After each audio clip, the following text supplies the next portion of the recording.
महाराष्ट्राच्या मुख्यमंत्रीपदाचा चेहरा नेमका कोण असणार यासाठी अनेकांची नावे सध्या समोर येत आहेत, चर्चेत आहेत आणि यामध्येच आता केंद्रीय मंत्री मुरलीधर मोहोळ यांच्याही नावाची चर्चा समोर येते आहे। मात्र मुरलीधर मोहोळ यांनी या सगळ्या चर्चांना ट्विट करून पूर्णविराम दिलाय। समाज माध्यमांमधून माझ्या नावाची मुख्यमंत्री पदासाठी होणारी चर्चा ही निरर्थक असल्याची प्रतिक्रिया मुरलीधर मोहोळ यांनी दिली आहे। समाज माध्यमांमधून माझ्या नावाची होणारी चर्चा ही निरर्थक आणि कपोलकल्पित आहे। आम्ही भारतीय जनता पार्टी म्हणून लढताना विधानसभेची निवडणूक हे आमचे नेते देवेंद्रजी यांच्या नेतृत्वामध्ये लढलो। महाराष्ट्राच्या जनतेने कौल सुद्धा ऐतिहासिक दिला। भाजपमध्ये पक्षशिस्त आणि पार्टीचा निर्णय हा सर्वोच्च असतो,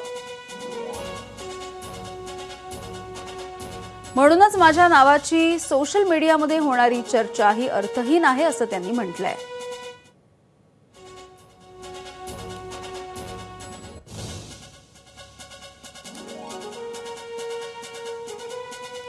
तर मुख्यमंत्री पदासाठी मुरलीधर मोहोळ यांच्या नावाची समाज माध्यमांवरती चर्चा होते आणि या चर्चेच्या संदर्भात आता त्यांनी ट्विट केलेलं आहे।